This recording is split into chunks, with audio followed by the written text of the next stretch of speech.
அல்லேலூயா. சந்தோஷமாக இருக்கீங்களா? அல்லேலூயா. கர்த்தர் நல்லவர். போதும் போதும். பெரிய அதிகாரம் எது?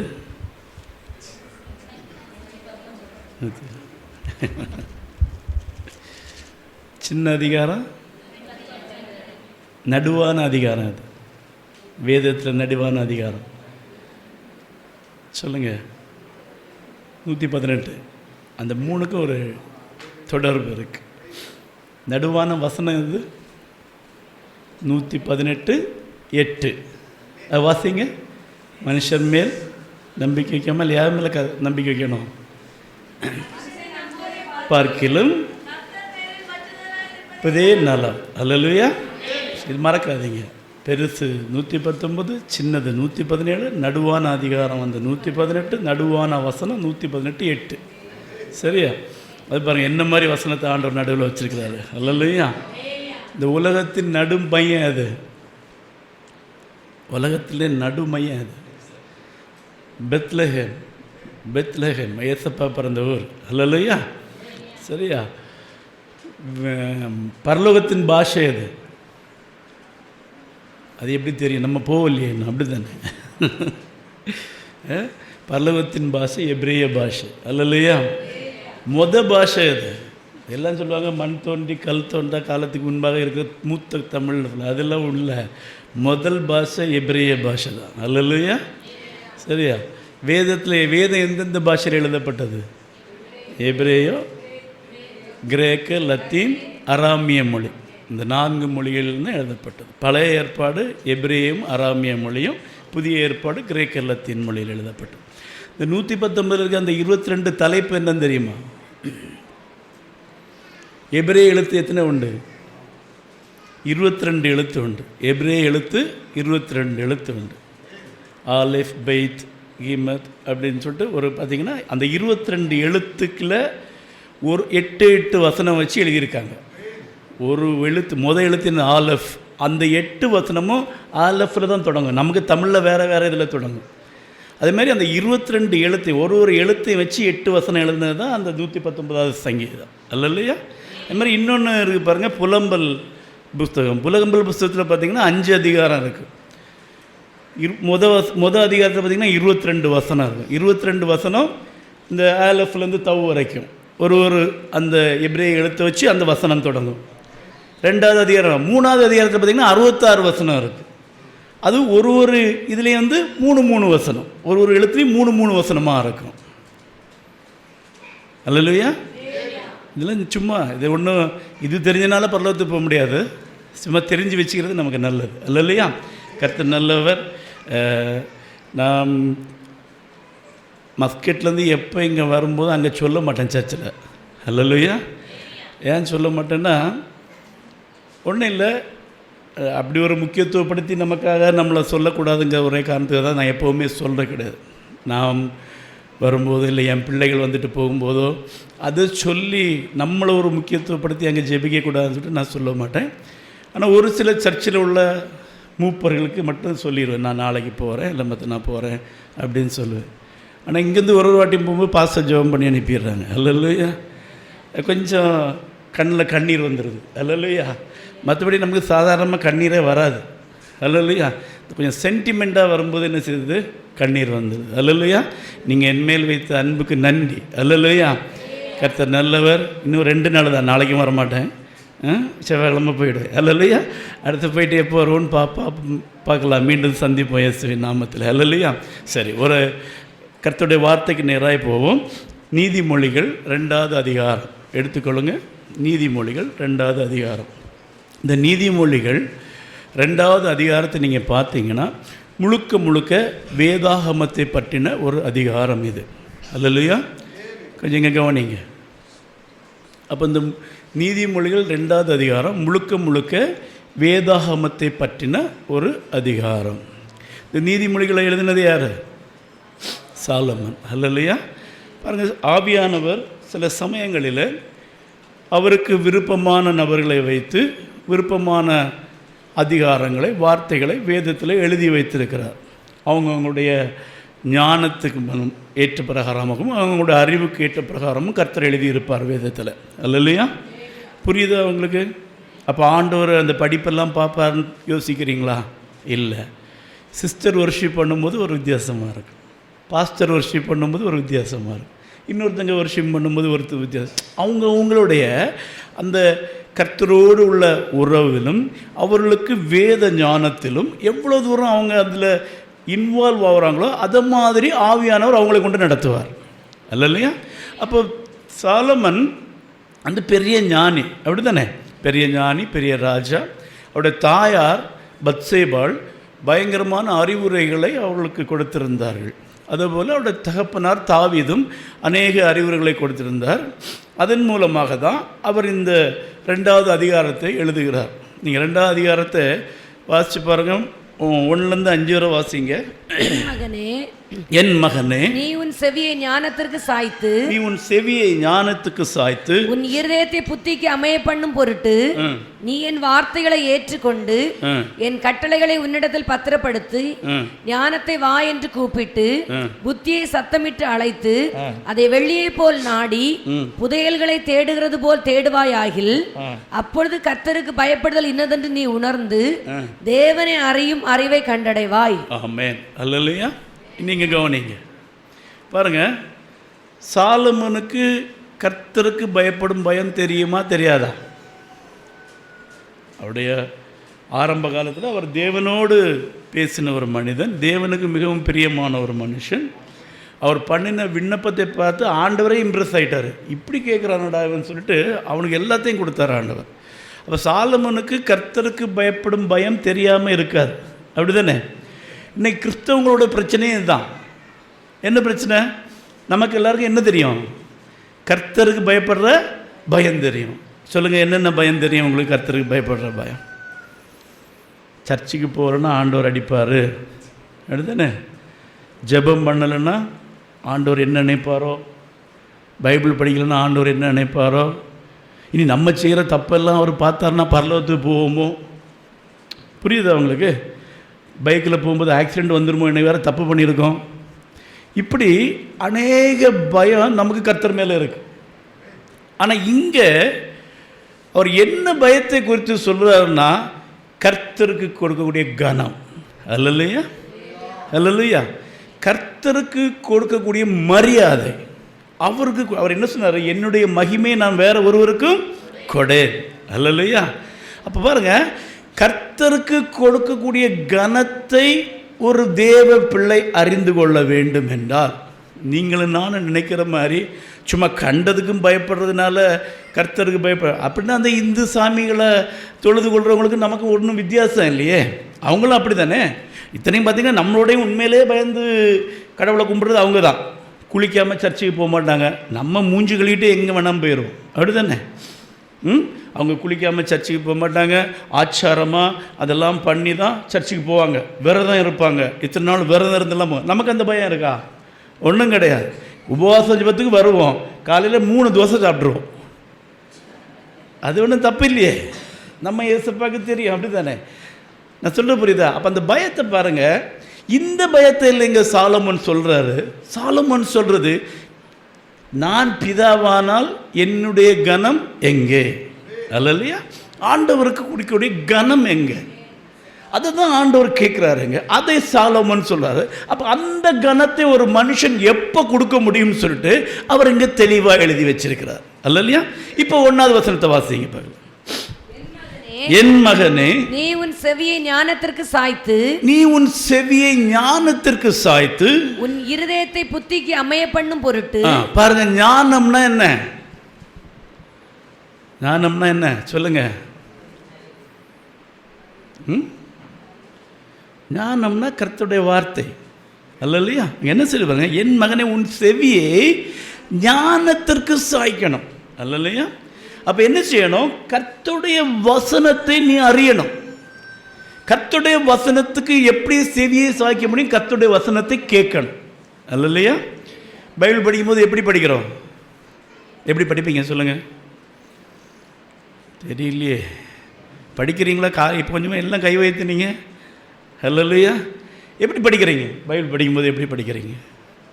சிலவங்க எப்பவும் ஞானத்துக்கு தான் செவி கொடுக்குறாங்க. ஏன்னா எப்பவும் வீட்டில் டிவியில் அது ஓடிட்டே இருக்குது. மோகன்சி ஓடுறாரு, அகஸ்டின் ஜெயக்குமார் ஓடுறாரு, அவர் ஓடுறாரு, இவர் எல்லோரும் ஓடிட்டே இருக்கிறாங்க. இவங்களும் வேலை பார்த்துட்டு அதையே கேட்டுட்டு இருக்காங்க. புரியுதா? அப்படி இல்லை. இங்கே அவர் என்ன சொல்கிறாரு? உன் செவியை ஞானத்திற்கு சாயப்படணும். அப்போ என்னென்னா, நீ இதை கேட்கணும், நீ இதை படிக்கணும், நீ இதுக்கு முக்கியத்துவம் கொடுக்கணும். எப்படி கொடுக்கறது? இப்போ என்ன செய்யணும்? பைபிள் படிக்கும்போது உங்களுக்கு கேட்குற மாதிரி ஒரு சத்தத்தில் படிங்க. புரியுதா உங்களுக்கு? இப்போ நம்ம படிக்கும்போதே ஒன்று நமக்கு மனசில் ஆகுது. அப்போ நமக்கு கேட்குற மாதிரி ஒரு சத்தத்தில் கேட்கும்போது 2 தடவை நமக்கு கேட்குது. ஒன்று நம்ம படிக்கிறது நம்ம மனசுக்குள்ளே ஏறுது, இன்னொன்று நம்ம பேசுகிறது நமக்கு கேட்கும். அப்படி பைபிளை படித்து பாருங்கள், கொஞ்சம் கூட உங்களுக்கு அது புரிகிற மாதிரி இருக்கும். அல்ல இல்லையா? சரி, அது இல்லை விஷயம். இங்கே என்னென்னா, நம்ம வாழ்க்கையில் கர்த்தருடைய வசனத்தை அதிகமாய் கேட்கணும், அதிகமாய் படிக்கணும், அதிகமாய் அதுக்கு முக்கியத்துவம் கொடுக்கணும். இன்றைக்கி நீங்கள் நிறைய ஊழியக்காரங்களை பாருங்கள், நிறைய சபைகளில் போய் பாருங்கள், அவங்க கர்த்தருடைய வசனத்துக்கெல்லாம் முக்கியத்துவம் கொடுக்க மாட்டாங்க. அவங்க சொல்கிறது அவங்களோட அனுபவம். நான் அமெரிக்காவுக்கு போயிருந்தபோது அப்படி நடந்தது, நம்ம அங்கே சென்னையில் போன போகிற ஊழியத்தில் அப்படி நடந்தது. அவங்களுடைய அனுபவம், அவங்களுடைய கதைகள். கர்த்தர் உங்களை அப்படி செய்வார், கர்த்தர் உங்களை இப்படி செய்வார், கர்த்தர் உங்களுக்கு அதை செய்வார். யாருக்கும் நீங்கள் வசனத்தில் வளரணுங்கிறது முக்கியத்துவம் கிடையாது. அல்ல இல்லையா?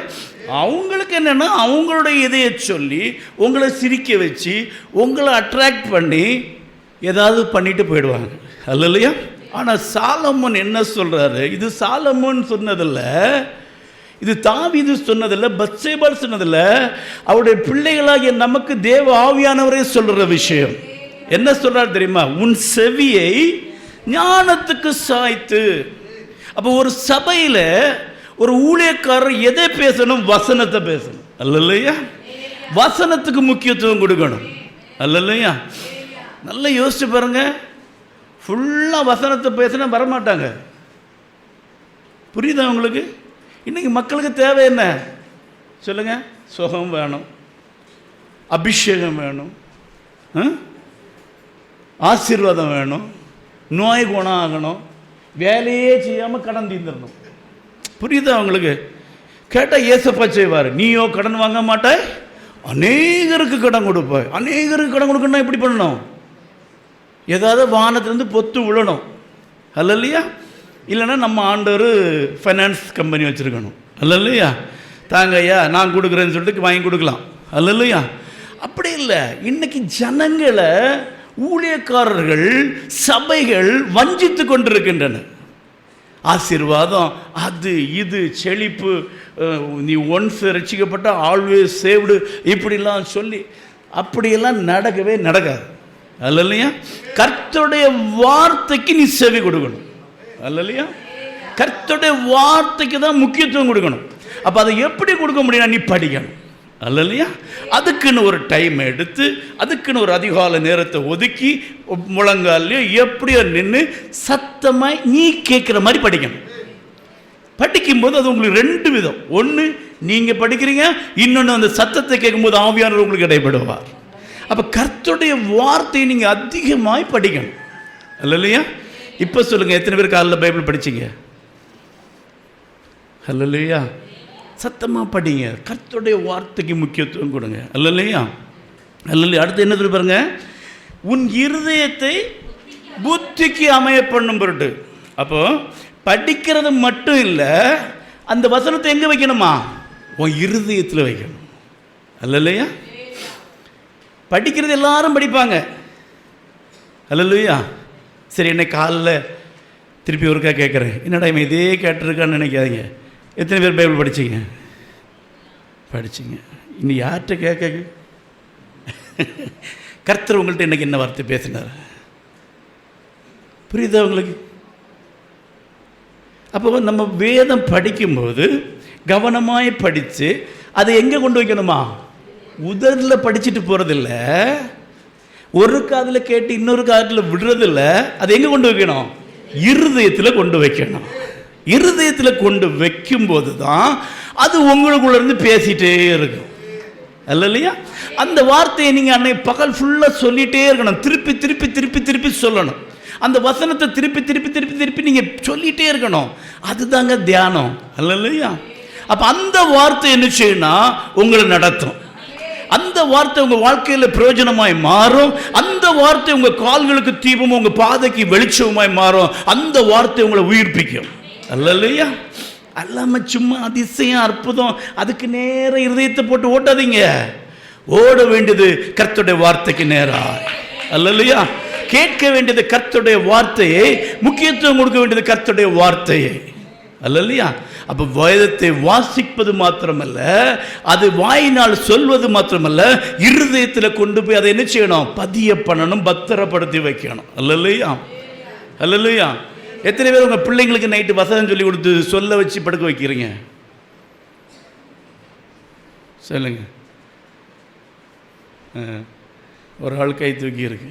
இல்லையா? டெய்லி ஒரு வசனத்தை உங்கள் பிள்ளைக்கு சொல்லி கொடுத்து அந்த பிள்ளைய திருப்பி சொல்ல வச்சு அதை கிளியராக சொல்கிற வரைக்கும் சொல்ல வச்சு விட்டுருங்க. அடுத்த நாள் இன்னொரு வசனத்தை சொல்லுங்க.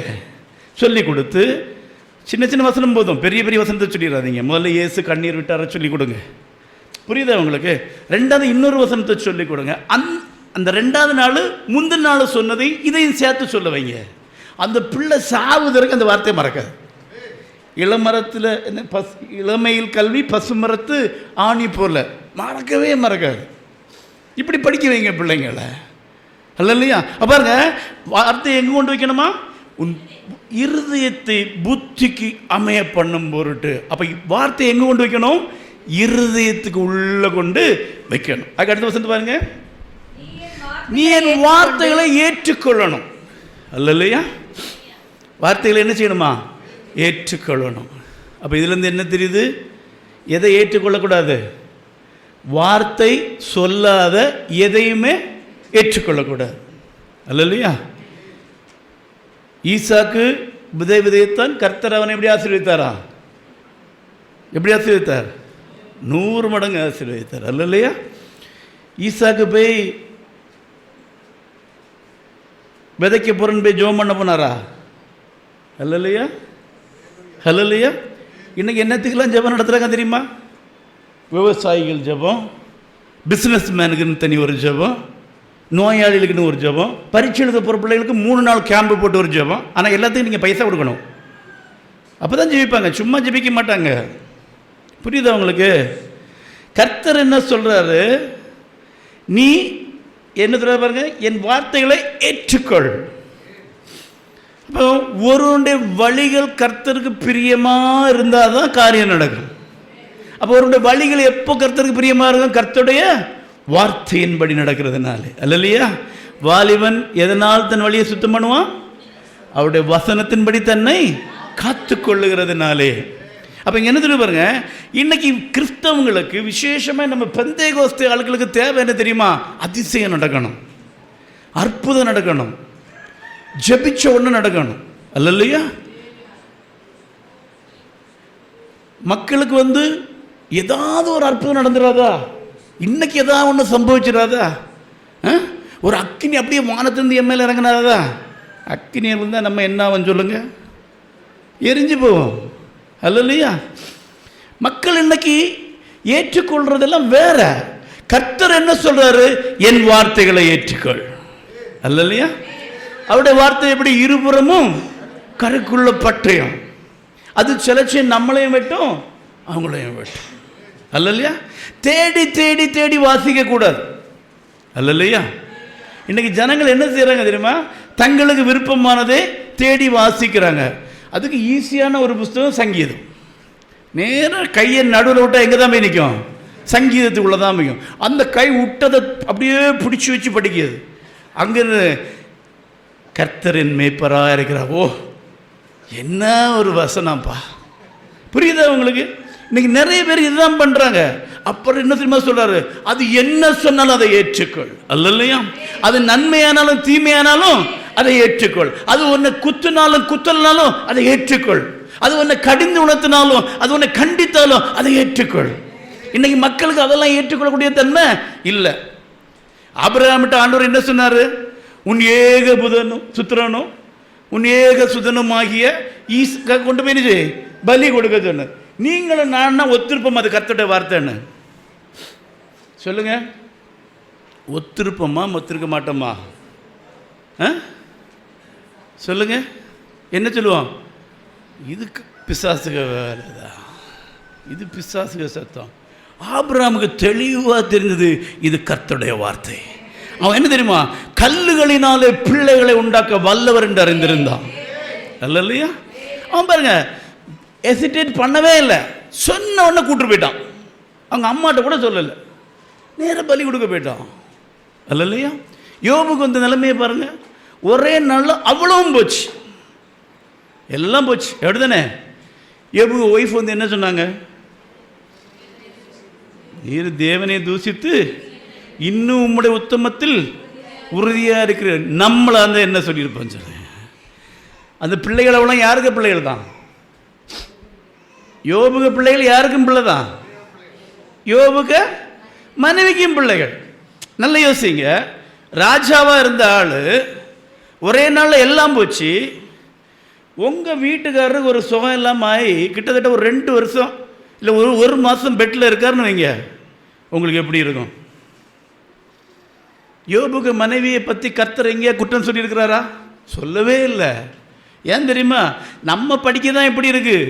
நீர் உம்முடைய புருஷன் இந்த தேவனை தூஷித்து அந்த அம்மா புலம்பி அழுது திட்டி தான் சொன்னாங்க. எப்படி நீங்கள் சொல்லுங்கள், ஒரே நாளில் இவ்வளோ பிள்ளை இருந்தால் எப்படி எழுதிருப்பாங்க? யோசிச்சு பார்த்துருக்கீங்களா? எனக்கு அதை பற்றி எப்படி எழுதிருப்பாங்க? ஐயோ, இந்த நிலைமை எனக்கு எப்படி வந்து, இவரெல்லாம் ஒரு கடவுளா? நம்ம சொல்கிறோமா இல்லையா? கடவுள் எல்லாருக்கும் செய்வார், எனக்கு மட்டும் செய்ய மாட்டார். இது தூஷிக்கதா வாழ்த்துறதா? புரியுதா உங்களுக்கு? இதுதான் இன்னைக்கு நம்ம செய்கிறோம். ஆண்டவர் என்ன சொல்றாரு? அவர் என்ன சொன்னாலும் ஏற்றுக்கொள். அல்லையா? அவர் நன்மை சொன்னாலும் அதை ஏற்றுக்கொள், அவர் தீமையானதை சொன்னாலும் ஏற்றுக்கொள். ஏன்னா வேதத்தில் தெளிவாக கர்த்தருடைய கரம் இல்லாமல் தேசத்தில் என்ன வராது? தீங்கு வராது. அல்லையா? எதுவாக இருந்தாலும் யோபு சொன்ன மாதிரி சொன்னோம். அப்போ கூட யோபு என்ன அழகா சொன்னா தெரியுமா? வேண்டாம் விட்டுரு, கர்த்தர் கொடுத்தார், கர்த்தர் எடுத்தார். கர்த்தருடைய கருத்து நன்மையை பெற்ற நாம் தீமையும் பெற்று, அதுக்குள்ள மனப்பக்குவத்தை கர்த்தர் நமக்கு தரணும். அதான் ஆண்டவர் பாருங்க, நீ என் வார்த்தைகளை ஏற்றுக்கொண்டு என் கட்டளைகளை உன்னிடத்தில் பத்திரப்படுத்தினா என்ன? அது என்ன ஆனாலும் நான் அதை விட்டு மாற மாட்டேன். அல்லையா? அது நன்மையை தீமை நான் என்ன செய்ய மாட்டேன், இந்த வார்த்தைக்கு விரோதமாக போக மாட்டேன். அதான் பத்திரப்படுத்தி வைக்கிறது. அல்லையா?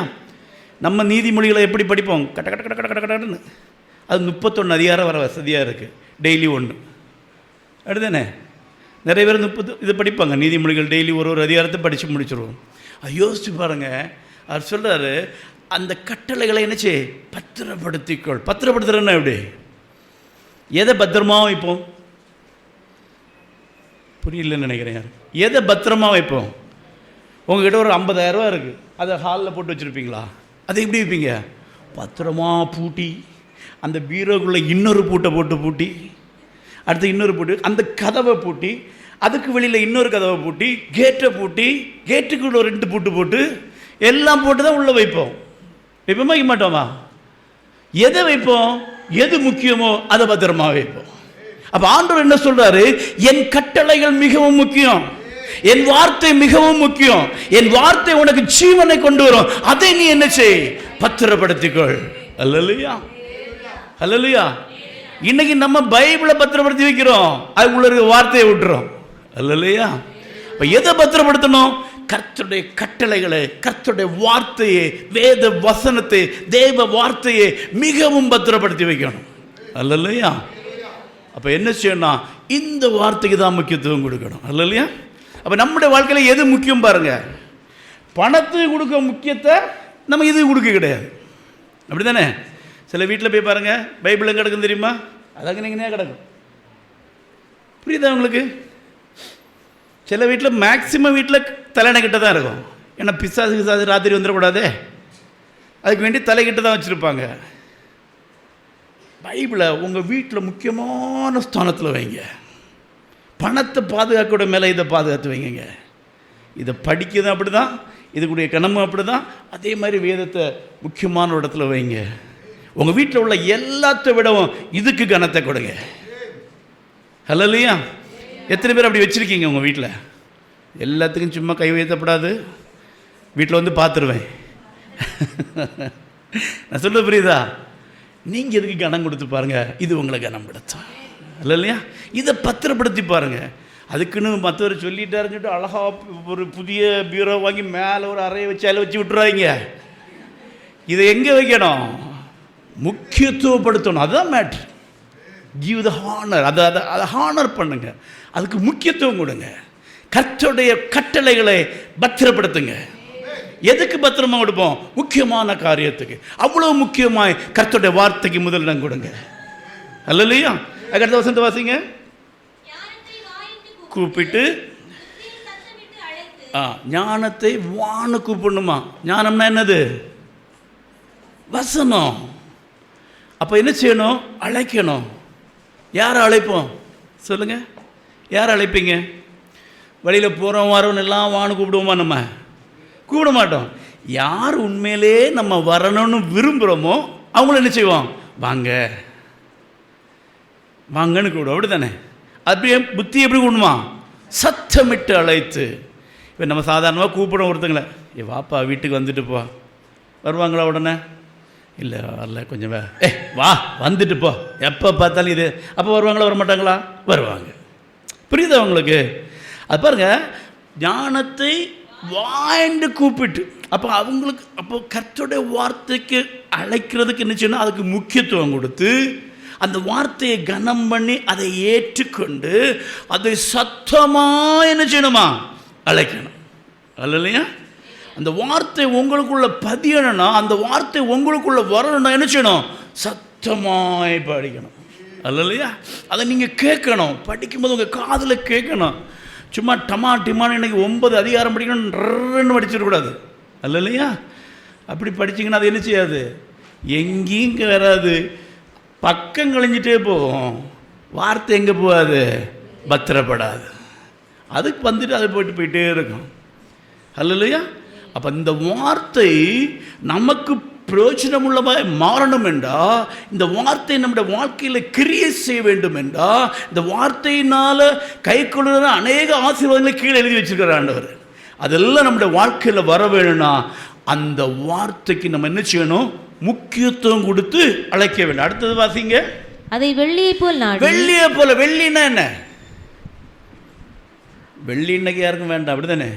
இப்போ யாரும் வெள்ளி கொலுசும் போட கிடையாது, எல்லாம் தங்க கொலுசு ஆயாச்சு. அன்னைக்கு உள்ள பணம் தான் என்னது? வெள்ளி பணம். இன்னைக்கு தான் நமக்கு ரூபா நோட்டு அதெல்லாம். ஏசப்பா காலத்தில், அந்த காலத்தில் எந்த யாருக்கு பணம் என்னது? வெள்ளி தான். 30 வெள்ளி காசு. அன்னைக்கு பணமே என்னதுதான்? வெள்ளி.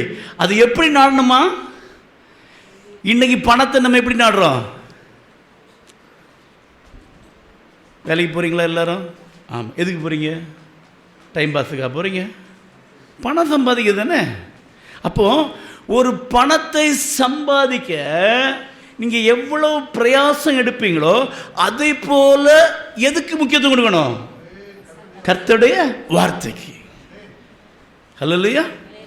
அப்போ பணம் ரொம்ப முக்கியமான ஒரு விஷயம். அல்லையா? பணம் நல்லதா கெட்டதா சொல்லுங்க. பாதி பேருக்கு வாயில் சத்தமே வரல. ஏன்னா நிறைவேற்ற தேவைக்கு இல்லை. இன்னொன்று நல்லதுன்னு சொன்னால் என்ன சொல்லுவானோ, கெட்டதுன்னு சொன்னால் என்ன சொல்லுவானோ அது தெரியாது. ஏன்னா பைபிள் அப்படி ஒரு வசனம் இருக்கு. இருக்குது. அதனால நமக்கு என்னத்துக்கு வம்பு? அவன் ஏதாவது சொல்லிட்டு போட்டோம். இன்றைக்கி ஒரு நாள் தான் இருப்பான் வேற. அதனால் அப்படின்னு இருக்கீங்களா? பணம் ரொம்ப நல்லதுங்க. பணம் இல்லாமல் ஒன்றும் செய்ய முடியாது. ஆனால் பண ஆசை எல்லா தீமைக்கும் வேறாக இருக்குது. அப்போ பாருங்க, ஞாயிற்றுக்கிழமை போய் கடையை திறந்துடுவோம். ஏன்? அன்னைக்கு எல்லாருக்கும் லீவு. அன்னைக்கு தான் கொஞ்சம் கஸ்டமர் கூட வருவாங்க. இல்லையா? அதனால ஒரு டக்குன்னு 9லேருந்து 11:30 மணி இருக்குங்க சர்ச்சு. ஒரு 10 மணிக்கெலாம் வந்துடுவாங்க. வந்து டப்புன்னு இருந்துட்டு 11 மணி முடிஞ்சோன்னா திருப்பி போய் திறந்துருவாங்க. அப்போ நம்ம எதுக்கு முக்கியத்துவம் கொடுக்குறோம்? பிஸ்னஸ்க்கு, பணத்துக்கு. ஆண்டவர் என்ன சொல்கிறாரு? ஓய்வு நாளில் நீ எந்த ஒரு வேலையும் செய்யாத.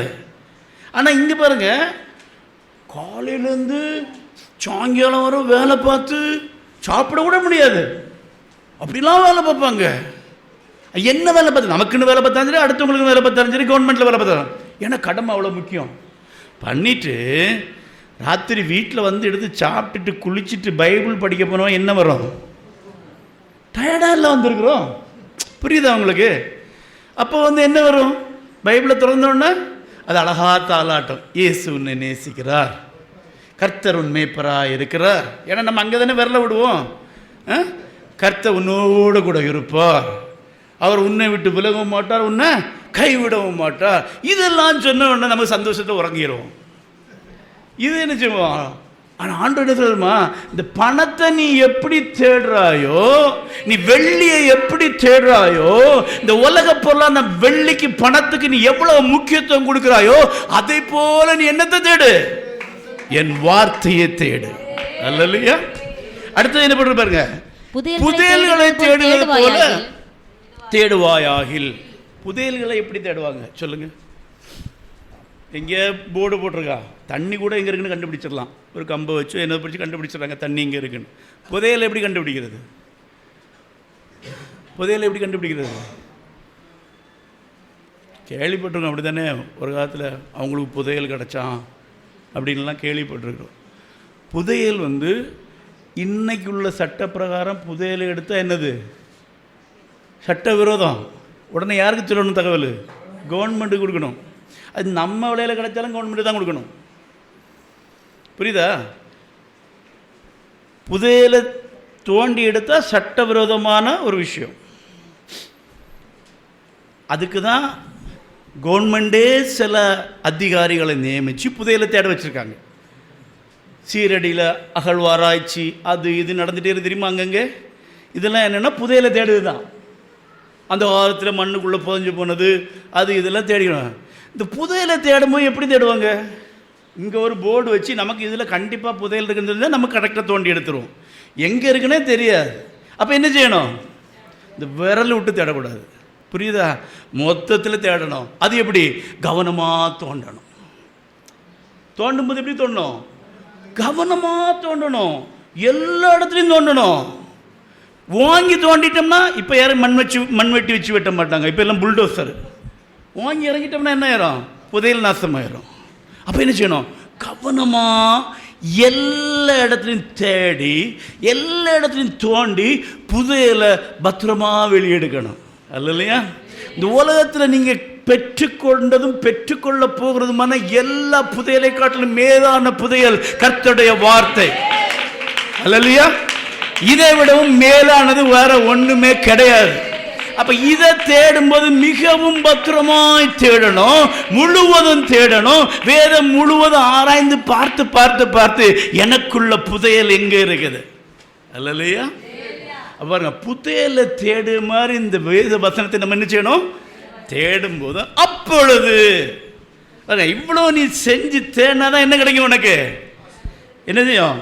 கர்த்தருக்கு பயப்படுதல் இன்னதென்று நீ உணர்ந்து தேவனை அறியும் அறிவை கண்டடைவாய். இப்படியெல்லாம் கர்த்தருடைய வார்த்தையை தேடி கர்த்தருடைய வார்த்தைக்கு முக்கியத்துவம் கொடுத்து அதை தேடி பிடித்துக் கொள்வாய் என்றால் அப்பதான் உன் வாழ்க்கையில என்ன வரும்? கர்த்தருக்கு எப்படி கனம் கொடுக்கலாம், கர்த்தரை எப்படி மகிமைப்படுத்தலாம், கர்த்தரை எப்படி ஆராதிக்கலாம். நான் ஆராதிக்கிற ஆராதனையில என் தேவன் பிரியப்படுகிறாரா, என் ஆராதனை கர்த்தரை மகிமைப்படுத்தினதா என்று சொல்லி அப்பொழுது நீ அதை கண்டடைய முடியும். அல்லாம 10-11 நம்மளும் வந்து என்ன செய்யிட்டு போலாம்? பாட்டு பாடிட்டு போலாம், வசனம் வாசிச்சுட்டு போலாம், என்னவும் பண்ணலாம். ஆனா உன்னுடைய இதுல என்ன இருக்காது? கர்த்தருக்குரிய கனம் இருக்காது.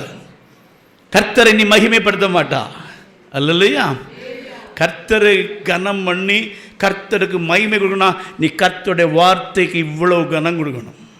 கர்த்தருடைய வார்த்தைக்கு இவ்வளோ முக்கியத்துவம் கொடுக்கணும். கர்த்தருடைய வார்த்தையை தேடணும், உன் இருதயத்தில் பதித்து வைக்கணும், அதை பத்திரப்படுத்தி வைக்கணும். உன் சம்பாத்தியத்துக்கு விட மேலாக, உலகத்தில் உள்ள ஐஸ்வர்யத்துக்கு மேலாக, எல்லாவற்றுக்கும் மேலாக கர்த்தருடைய வார்த்தையை நீ பெற்றுக்கொள்ள அதுக்கு கனத்தை கொடுக்கணும். ஒரு புதையலை தேடுவது போல ஒரு மறைந்திருக்கிற ஒரு மன்னாவை பெற்றுக்கொள்ள நீ அனுதினம் இதற்காகவோ தேடி கண்டுபிடிக்கணும். அல்லையா? அப்பதான் கர்த்தரை கொடுக்க வேண்டிய கனம், நீ பேசும்போதே கர்த்தர் மகிமைப்படுவார். அல்லையா? எலியா என்பவர் நம்மை போல பாடுள்ள மனுஷன், ஆனாலும் அவன் எப்படி செய்தான்? கருத்தாய் ஜெபித்தான். அல்லையா? கருத்தாய் ஜெபித்தார். அவர் எப்படி ஜெபிச்சிருக்காரு தெரியுமா? அவருக்கு தலை எங்கே இருந்துதான்? எங்கே இருந்து? இங்கே முழங்காலில். முழங்கால்னா எப்படி? யாராவது முழங்காலில் தலையை வச்சு தொடுவீங்களா? இப்போ புரியுதா? இந்த தலையை எங்கே கொண்டு வைக்க முடியுமா? உக்காந்துட்டோ எப்படியோ பண்ண முடியுமா? முடியாது. ஒரு நாள் பண்ணி வருமா? வராது. 2 நாள் பண்ணி வருமா? வராது. ஆனால் வரும். தொடர்ந்து பண்ண பண்ண பண்ண பண்ண குனிஞ்சு தலை இங்கே வரும். அப்போ எலியா ஜெபிக்கும் போதெல்லாம் எப்படி தான் ஜெபிச்சிருக்காரு? ஆண்டவரேன்னு முழங்காலில் கொண்டு தலையை கொண்டு போயிருக்காரு ஒவ்வொரு நாளும். யாரை இப்போ இந்த சின்ன பிள்ளைகள் கூட விரலை தொடலாம், ஒருக்க தொட்டுடலாம், அப்படியே நிற்க முடியாது. அப்போ ஜெபிக்கணும் அப்படி இருக்கணும், அங்கே தொட்டு அங்கேயே இருக்கணும். அப்போ எலியா டெய்லி ப்ராக்டிஸ் பண்ணதே இப்படி தான், முழங்காலில் தலையை வச்சு அந்த அளவுக்கு தன்னை தாழ்த்தி கருத்தாய் ஜெபிச்சார். அதனால தான் அவர் ஜெபிச்ச உடனே ஜெபம் கேட்டப்பட்டது. அல்லையா? அதனால தான் அவருக்கு அவருடைய அந்த வார்த்தைக்கு யார் கனம் கொடுத்தா? ஆண்டவர் கனம் கொடுத்தார். அல்லையா? எலியா ஜெபிச்சு ஒரே ஒரு வார்த்தை தான், தேவனே என்னை கேட்டறலும். அல்லையா? அவன் கேட்டுட்டான். அதுக்கப்புறம் கேட்காம இருக்க முடியாது. ஆண்டவர் உடனே பதில். அல்லையா? அப்போ பாருங்க, அப்பொழுதுதான் அந்த கர்த்தருக்கு நம்ம கொடுக்க வேண்டிய கனத்தை நாம் அறிந்து கொள்ள முடியும். கர்த்தருக்கு பாருங்க, தேவனை அறிவை என்ன செய்ய முடியும்? கண்டடைய முடியும். அல்லையா? அப்போ எலியாவுக்கு என்ன தெரியும்? என் தேவன் ஜெபத்தை கேட்பார். அல்லையா? ஆபிரகாம் என்ன தெரியும்? என் தேவன் பிள்ளை கொடுப்பார். ஏன்னா அவர் எனக்கு சொல்லியிருக்காரு, உன் சன்னதி இப்படி இருக்கும். இவங்க எல்லாரும் கண்டு கொண்டார்கள், தேவனை அறிந்து கொண்டார்கள்.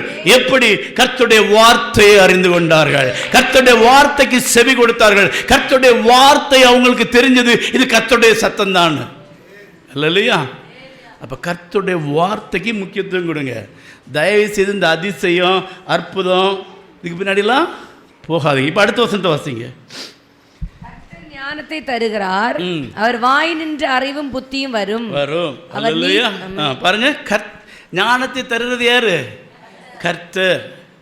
அவர் வாய் நின்று என்ன வரும்? அறிவும் புத்தியும் வரும். அல்லேலூயா. ஞானம்னா என்ன? கர்த்தருக்கு பயப்படுற பயம் அவருடைய வார்த்தையினால வரணும். அறிவும் புத்தியும்னா நாம அறிந்து கொள்வது. இப்போ பிள்ளைகள் படிக்கும்போது பிள்ளைகளுக்கு என்ன வரும்? அறிவு வரும். ஞானம் தரக்கூடியது யாரு? கர்த்தர். புத்தி எங்கேருந்து வரும்? நம்ம அறிந்து கொள்வதனால. அறிவும் புத்தியும் நம்ம படிக்கிறதுனால, தெரிந்து கொள்றதுனால, ஒருத்தங்க சொல்றதுனால, கேட்கறதுனால வரதான் அறிவும் புத்தி. அப்ப என்ன சொல்றாருங்க? கர்த்தருடைய பயம் அவருடைய வார்த்தையினாலே நமக்கு அவர் தருகிறார். அவர் வாய் நின்று அறிவும் புத்தியும் வரும். அப்ப கர்த்தர் சொல்லுகிற காரியங்களை, அவருடைய வார்த்தைகளை நம்ம அறிய அறிய, படிக்க படிக்க, அவர் அறிகிற அறிவும் புத்தியும் நமக்கு என்ன ஆகும்? பெருகிட்டே இருக்கும். அல்லையா? எந்த ஒரு மனுஷனுடைய வாழ்க்கையில் கர்த்தருக்கு பயப்படுற பயம் இருக்கோ, அவனுடைய வாழ்க்கையில் அறிவும் புத்தியும் பெருகி கொண்டே இருக்கும். அல்லையா? உங்க வாழ்க்கையில் கர்த்தரை அறிகிற அறிவு, கர்த்தருடைய வசனத்துக்கு நீங்க முக்கியத்துவம் கொடுத்து கர்த்தரை அறிந்து கொண்டே இருப்பீங்கன்னா, உங்க வாழ்க்கையில் தேவனை அறிகிற அறிவும் புத்தியும் உங்க வாழ்க்கையில் அனுதினமும் பெருகி கொண்டே இருக்கும். அல்லையா? அல்லையா? அடுத்த வசனத்தை பாருங்க. அவர் நீதிமான்களுக்கு என்று மெய் ஞானத்தை வைத்திருக்கிறார், உத்தமமாய் நடக்கிறவர்களுக்கு அவர் கேடகமாய் இருக்கிறார். ஆமென். ஹல்லேலூயா. பாருங்க, நீதிமான்களுக்கு என்று மெய் ஞானத்தை வைத்திருக்கிறார். ஹல்லேலூயா. மெய் ஞானம்னா என்ன சொல்லுங்க? ஹல்லேலூயா. மெய் ஞானம்னா என்ன? உண்மையானது. இயேசு உண்மை. புரியுதா உங்களுக்கு? இப்போ நம்ம உலகத்தில் கண்டுபிடிக்கிறாங்களே, இதெல்லாம் வந்து மெய்ஞானம் கிடையாது. புரியுதா உங்களுக்கு? என்ன ஒரு கண்டுபிடிப்பாக இருக்கட்டும், என்ன ஒரு பிடிப்பாக இருந்தாலும் அது மெய்ஞானம் கிடையாது. பரலோகம் மெய்ஞானம், நரகம் மெய்ஞானம் அல்லையா? இயேசு மெய்யான தேவன். புரியுதுங்களா? பாருங்க, அவர் நீதிமான்களுக்கென்று மெய்ஞானத்தை வைத்து வைத்திருக்கிறார். நீதிமான்கள்னா யாரு? யார் சொல்லுங்க? நீதிமான்கள்னா யாரு? ஒரு மனுஷன் நீதினா என்னது சொல்லுங்க? எனக்கு தெரிஞ்சு கிட்டத்தட்ட இந்த 2 வருஷத்துல ஒரு 10-100 இடம் உங்களுக்கு நான் சொல்லி தந்திருப்பேன். ஒரு மனுஷன் நீதினா என்னது?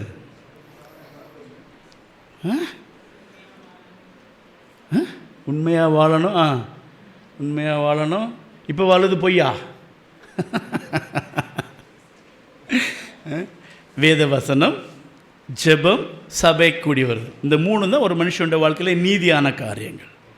வேதம் வாசிப்பது, ஜெபம் செய்வது, சபை கூடி வருது. இந்த 3ஐயும் விட்டு விடக்கூடாது. அப்போ ஒரு நீதி என்று ஒரு மனுஷனுடைய, ஒரு கிறிஸ்தவ பிள்ளையோட, ஒரு தேவ பிள்ளையோட வாழ்க்கையில் நீதி என்று சொல்லும்போது வேத வாசிப்பு, ஜெபம் செய்தல், சபை கூடி வருது. இந்த நீதிமான்களுக்கு என்று கர்த்தர் என்னத்தை வச்சிருக்காராம்? மெய்ஞானத்தை வைத்திருக்கிறார். அல்லையா? பரலோக ராஜ்யத்தை வச்சிருக்கிறார். அல்லையா? இன்னைக்கு நீங்கள் இப்போ போய் சொல்லலாம், ஓ எங்கள் இடம் சொர்க்கம் மாதிரி இருக்குது. இதான் உண்மையான சொர்க்கம்? இது நமக்கு அப்படி தோணுது. ஊட்டிக்கு போனால் சொர்க்கம் மாதிரி இருக்குது. ஊட்டி சொர்க்கமா? இல்லை. ஆனால் எப்படி இருக்குது? மாதிரி இருக்குது. சாத்தானுக்கு வேலை என்ன தெரியுமா? இந்த மாதிரியை கொண்டு வச்சுருவோம். அல்லையா? ஆஹா, அங்கே போனால் என்ன சுகம் தெரியுமா? புரியுதா உங்களுக்கு? பாருங்க, ஆண்டவர் கடைசி வந்து மலைக்கு மேலே தான் இறங்கி வருவார்ன்னு இருக்கு. அப்படி தானே? பர்வதத்தின் கொடுமுடியில் வந்து இறங்குவார். அதனால் இப்போமே ஒரு மலையாக சாத்தான் பிடிச்சி வச்சுக்கிட்டான். புரியுதா உங்களுக்கு? சாத்தான் கோயிலெலாம் எங்கே இருக்குன்னு பாருங்கள். மேக்சிமம் மலையில் தான் இருக்கு. அவனுக்கு என்ன தெரியுமா? இந்த ஆள் எப்படியாவது ஒரு மலையில் தான் வந்து இறங்குவார். அன்னைக்கு நம்மளும் கூட வேணா சொல்லிடலாம், நானும் ஒரு ஆள் தான். இப்போ நிறைய பேர் அப்படி தானே சொல்கிறேன், ஐயாவும் ஒரு அவதாரமா எதாவது ஒன்று சொல்லிடலாம். அப்போ இதெல்லாம் வந்து மெய்ஞானம் கிடையாது, ஏமாத்துற ஞானம். இங்கே போனால் சொர்க்கமாக இருக்கும், சொர்க்கம் மாதிரி இருக்குது. சொர்க்கம் மாதிரியா இருக்காது. அல்லையா? புரியுதா உங்களுக்கு? அப்போ சொர்க்கம்னா என்ன? பரலோகம். சொர்க்கம்னா என்ன? மெய்ஞானம். மெய்ஞானம் என்ன? கர்த்தர் இருக்கிற இடம். அல்லையா? அப்போ நீதிமான்களுக்கு எங்கே கிடைக்கும் இடம்? கர்த்தர் இருக்கிற இடத்துல இடம் கிடைக்கும். அல்லையா? எங்க தேவன் வாசமா இருக்கிறாரோ அந்த இடத்துல நீதிமான்களுக்கு இடம் உண்டு. அல்லையா? புரியுதா உங்களுக்கு? இந்த ஆசீர்வாதம் யாருக்கு? கர்த்தருடைய வார்த்தைக்கு முக்கியத்துவம் கொடுக்கிறவங்களுக்கு, கர்த்தருடைய வார்த்தையின்படி நடக்கிறவங்க. அதுக்கு அடுத்து வாசிங்க. அவர் நியாயத்தின் நெறிகளை தற்காத்து தம்முடைய பரிசுத்தவான்கள் இல்ல உத்தமமாய் நடக்கிறவர்களுக்கு அவர் கேடகமா இருக்கிறார். அல்லையா? உத்தமம்னா என்ன? உத்தமம்னா என்ன? இப்போ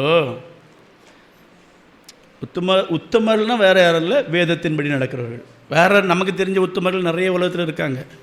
தேவனை அறியாத நிறைய உத்தமர்கள் இருக்காங்க, இந்துக்கள் இருக்காங்க, முஸ்லீம். அவங்கெல்லாம் உத்தமர்கள் ஆக முடியாது. உண்மையிலே உத்தமர்கள் என்ன? கர்த்தருடைய வார்த்தையின்படி நடத்துகிறார். அவர்களுக்கு அவர் கேடகமாக இருக்கிறாராம். அப்படின்னா என்ன அர்த்தம்? உத்தமர்களுக்கு கர்த்தர் பாதுகாப்பாக இருக்கிறார். அப்போ உத்தமர்களுக்கு என்ன தேவை இருக்கு? பாதுகாப்பு தேவை இருக்கு. புரியுதா உங்களுக்கு? கொஞ்சம் நல்ல கவனமாக கேளுங்க, அப்போ தான் புரியும். அப்போ உத்தமர்களுக்கு பாதுகாப்பு இருக்குன்னா என்ன அர்த்தம்? அவர்களுக்கு அதிக ஆபத்தும் இருக்கு. நீங்கள் ரொம்ப பரிசுத்தமாக பயபக்தியாக கர்த்தருடைய வார்த்தையின்படி நடக்கிறீங்கன்னா உங்களுக்கு எதிராக எங்கேருந்து வருவாங்க? சத்துருக்கள் யாரு? வீட்டாரு. மாப்பிள்ளை சொல்லுவார், பெரிய பந்தேகோஸ்து ஆயிட்டாப்பா. இன்னொன்று நிறைய பொண்டாட்டினால தான் மாப்பிள்ளை மாதிரி ரசிக்காமலும் இருக்குது. முதல்ல அவளை ஒழுங்காக இருக்க சொல்லுங்க. அவன் ஞானஸ்தானம் எடுத்து என்ன பிரயோஜனம்? அவன் ஞானஸ்தானம் எடுத்து என்ன பிரயோஜனம்? எத்தனையோ வீட்டில் இது நடக்குது. உண்மை தானே? அப்போது இப்போ வெளியிலேருந்து ஒரு ஆபத்து வருதுன்னா அது வேற, கவர்மெண்ட் பார்த்துக்கிடும். வீட்டுக்குள்ளே மாப்பிள்ளை அடித்தா போய் கேஸாக கொடுக்க முடியும் சும்மா? சொல்லுங்கள். கேஸ் கொடுக்க முடியுமா? வேலை பார்க்குற இடத்துல உங்கள் கூட சொந்த உறவு மாதிரி இருக்கவங்க உங்களுக்கு விரோதமாக கிரியை செய்தா கண்டே பிடிக்க முடியாது. இவங்களாடா செஞ்சாங்க, கடைசி தான் தெரியும். அப்போ இதுலேருந்து உங்களை பாதுகாக்கிறது யாரு? கர்த்தருடைய வார்த்தை. அல்லையா? கர்த்தருடைய வார்த்தை உங்களுக்கு கேடகமாக இருக்கும். வேதம் என்ன சொல்லுது? கர்த்தருடைய வழியோ உத்தமர்களுக்கு அரண், துன்மார்க்கர்களுக்கு கலக்கம். இஸ்ரவேலர்கள் எகிப்திலிருந்து வராங்க, செங்கடல் முன்னால் இருக்குது, செங்கடல் பிளக்குது, அவங்க ஃப்ரீயாக நடந்து போகிறாங்க. இவனு பின்னாடி வந்த கலகக்காரன் துன்மார்க்கன் நினைச்சான், அவனே போகிறான் நம்மளும் போனான். என்ன நல்லா தெரிஞ்சிடுங்க, கர்த்தருடைய வழி உத்தமர்களுக்கு தான் அரண். அல்லையா? பின்னாடி போன துன்மார்க்கன் அவனை தொட்டு பின்னாடி தான் போகிறான். ஆனால் பாருங்க, அது வரைக்கும் போன உள்ளே போயிட்டான். இவனை வெள்ளம் வந்து கலங்கடித்து தண்ணிக்குள்ள அமிழ்த்தி போட்டது. அல்லையா? யார் பாதுகாத்தா? கர்த்தருடைய வார்த்தை. அல்லையா? கர்த்தருடைய வார்த்தை உங்களை பாதுகாக்குங்க. கர்த்தருடைய வார்த்தை உங்களை வேலி அடைக்கும். கர்த்தருடைய வார்த்தை உங்களை சுகப்படுத்தும். கர்த்தருடைய வார்த்தை உங்களுக்கு சுகத்தை கொண்டு வரும், உங்களுடைய குறைவுகளை நிறைவாக்கும். அல்லையா? அதுக்காக இதுக்கு பின்னாடியே ஓடிடக்கூடாது. குறைவு நிறைவாகணும், சுகம் வரணும், அதெல்லாம் இதுக்கு முக்கியத்துவம் கொடுத்துட்டா போதும், அதெல்லாம் தன்னாலே வந்துடும். அல்லையா? அப்போ நம்முடைய வாழ்க்கையில் முக்கியத்துவம் எது கொடுக்கணும்? கர்த்தருடைய வார்த்தைக்கு, வசனத்துக்கு முக்கியத்துவம் கொடுக்கணும். அடுத்து வாசிங்க. அவர் நியாயத்தின் நெறிகளை தற்காத்து தம்முடைய பரிசுத்தவான்கள் பாதையை காப்பாற்றுகிறார். ஆமென். அல்லேலூயா. பாருங்க, நியாயத்தின் நெறிகளை தற்காத்து. யாரெல்லாம் நியாயப்பிரமாணத்தின் வார்த்தைகளை தற்காத்து நடக்கிற பரிசுத்தவான்களோ அவருடைய பாதையை யார் காப்பாற்றுவா? கர்த்தர் பாற்றுவார். அல்லேலூயா. அல்லேலூயா. புரியுதா உங்களுக்கு? அல்லேலூயா. மூணாவது உலகம் யுத்தம் வந்தால் வரட்டுங்க, சோர்ந்து போகாதீங்க. புரியுதா உங்களுக்கு? அல்லையா? நம்மளை பாதுகாக்கிறது யாரு? கர்த்தர். நாளைக்கே உலகம் அழிஞ்சு போட்டுங்க, அதில் தப்பி போகணுன்னு நினைக்காதீங்க, நான் பரலோகத்துக்கு போகணுன்னு நினைங்க. அல்லையா? இனி இருந்து என்னங்க? புரியுதா உங்களுக்கு? நீங்கள் சரி, சில சமயத்தில் நீங்கள் ஜெபிக்கிறீங்க சில காரியத்துக்கு, ஆனால் அதுக்கு எதிராக தான் நடக்குது. அப்போ என்ன அர்த்தம்? நம்ம ஜெபம் கேட்கப்படலையா? அப்போ சில விஷயங்களுக்கு ஜெபிக்கும் போது எப்படி ஜெபிக்கணும்? கர்த்தருக்கு எது சித்தம்னு அறிஞ்சு ஜெபிக்கணும். அல்லையா? கர்த்தருடைய சித்தம் இல்லாமல் ஒன்றும் நடக்காது. நல்லா தெரிஞ்சுடுங்க. இதுன்னு அவர் சொன்னது அதை யாரும் மாற்ற முடியாது. அல்லையா? இயேசு இந்த பூமியில் வந்தது எதுக்கு? உலகத்தின் பாவத்துக்காக தன்னுடைய ஜீவனை கொடுக்க வந்தார். அப்போ அவருக்கு நல்லா தெரியும் நான் என்ன செய்யணும்? மரிக்கணும். ஆனால் ஒருக்க போய் ஜெபிக்கும் போது என்ன சொன்னார்? கர்த்தாவே, இந்த பாத்திரம் என்னை விட்டு நீங்க கூடுமானால் நீங்கட்டும், ஆகிலும் என்னுடைய சித்தத்தின்படி இல்லை, உம்முடைய சித்தத்தின்படி. அதுக்கு அர்த்தம் என்ன தெரியுமா? ஏன் சித்தம் நிறைவேறாண்டா? ஆனால் நான் உண்டாக்குன மனுஷன், என்னை ஆராதிக்க வேண்டிய மனுஷன், என்ன கனம் பண்ண வேண்டியவன், என்ன காரி துப்ப போகிறான், என்ன இது பண்ண போகிறான், அதுக்கு நீர் என்ன செய்யும்? என்னை பலப்படுத்தும். இப்படிப்பட்ட சில காரியங்கள் என்னை விட்டு நீங்க கூடுமானால் நீங்கட்டும். ஆனாலும் அது நீங்கிறதுனாலையோ இல்லை இது மாறுறதுனாலையோ, ஆட்சி மாறுறதுனாலையோ, சூழ்நிலை மாறினாலையோ உம்முடைய சித்தம் நிறைவேறாமல் இருக்கக்கூடாது. புரியுதா உங்களுக்கு? ஆண்டவர் சொன்னது என்னுடைய சித்தத்தை உம்முடைய சித்தத்தின்படி ஆக கிடையாது. அப்போ நாளைக்கே உலகம் அழிஞ்சாலும் என்ன இல்லை, பிரச்சனை இல்லை. ராமன் ஆண்டாலும் எனக்கு ஒரு கவலை இல்லை. எனக்கு என்னுடைய பாதையை காப்பாற்றுறது யாரு? கர்த்தர் இருக்கிறார். அதான் சொல்லி பாருங்க, பரிசுத்தவான்களின் பாதையை காப்பாற்றுகிறார். அடுத்த வருஷத்தை வாசிங்க சீக்கிரம், இனி டைம் இல்லை. அப்பொழுது நீதியையும் நியாயத்தையும் நிதானத்தையும் சகல நல்வழியையும் அறிந்து கொள்வாய். அப்பொழுது நீ எதெல்லாம் அறிந்து கொள்வாய்? நீதினா என்ன தெரியும் நமக்கு, நியாயம்னா என்ன வேதம், நிதானம்னா என்ன எல்லாத்துலேயும் பொறுமையாக இருக்க கற்றுவது. அதுக்கப்புறம் நம்ம என்ன செய்ய மாட்டோம்? எடுத்து சாடி நிற்க மாட்டோம். அதுக்கப்புறம் நம்மளாகவே நம்முடைய பிரச்சனையை தீர்க்க என்ன செய்ய மாட்டோம்? முயற்சி பண்ண மாட்டோம். கர்த்தருடைய கரத்தில் ஒப்பு கொடுத்து அமைதியாக இருப்போம். அல்லையா? அடுத்த வாசிங்க. ஞானம் உன் இருதயத்தில் பிரவேசித்து அறிவு உன் ஆத்மாவுக்கு இன்பமா இருக்கும்போது, இந்த வார்த்தை உனக்கு இன்பமா இருக்கும்போது, எல்லாத்தை விட இந்த வார்த்தை உனக்கு இன்பமா இருக்கும்போது நல்ல யோசனை உன்னை காப்பாற்றும். அந்த யோசனை உன்னை என்ன செய்யும்? காப்பாற்றும். புத்தி உன்னை பாதுகாக்கும். புத்தி உன்னை பாதுகாக்கும். அதனால் நீ துன்மார்க்கனுடைய வழிக்கும் மாறுபாடு பேசுகிற மனுஷனுக்கும் அந்தகார வழிகளில் நடக்க நீதி நெறிகளை விட்டு தீமை செய்ய மகிழ்ந்து துன்மார்க்கருடைய மாறுபாடுகள் கலிகூறுவர்களுக்கும் மாறுபாடான பாதைகளிலும் கோடலான வழிகளிலும் நடக்கிறவர்களுக்கும் நீ தப்புவிக்கப்படுவாய். இந்த வசனத்துல நீ உறுதியா இருந்து இந்த வசனத்துக்கு முக்கியத்துவம் கொடுத்து அதன்படி நடக்க விரும்பும் போது இந்த உலகத்துல கர்த்தரை விட்டு மாறச் செய்கிற எல்லா துன்மார்க்க வழிக்கு நீ என்ன செய்வாய்? தப்புவிக்கப்படுவாய். அல்லையா? அதுக்கப்புறம் உன் வழி எங்க போகாது? அங்க போகாது, இங்க போகாது. அல்லையா?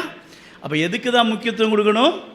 கர்த்தருடைய வார்த்தைக்கு முக்கியத்துவம் கொடுக்கணும். இனி அடுத்த 20ல இருந்து வாசிங்க. ஆதலால் நீ நல்லவர்களின் வழியிலே நடந்து. நல்லவர்களின் வழியிலே நடந்து. நல்லவர்கள் யாரு சொல்லுங்க? உலகத்தில் யார் நல்லவர்கள் சொல்லுங்க? யாரு?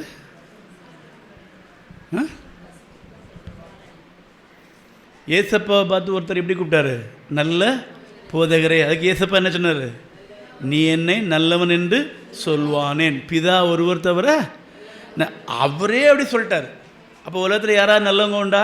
இல்லை. அப்போ இங்கே நல்லவர்கள் வழி நடந்தனா என்னது? வேதத்தின்படி நடக்கிறவர்கள் தான் நல்லவர்கள். அல்லேலூயா. யாரெல்லாம் அந்த கர்த்தருடைய வார்த்தையின்படி நடக்கிறாங்களோ அவங்க தான் யாரு? நல்லவங்க. நீ அது நடந்து நீதிமான்கள் பாதைகளை காத்துக்கொள்வாயாக. செம்மையானவர்கள் பூமியிலே வாசம் பண்ணுவார்கள். செம்மையானவர்கள் யாரு? வேதத்தின்படி நடக்கிறவர்கள் தான். இப்போ பாருங்க, செம்மையானவர்கள் பூமியை உத்தமர்கள் அதில் தங்கி இருப்பார்கள். அப்போ பாருங்க, எத்தனை பேர் சந்தோஷமா இருக்கீங்க?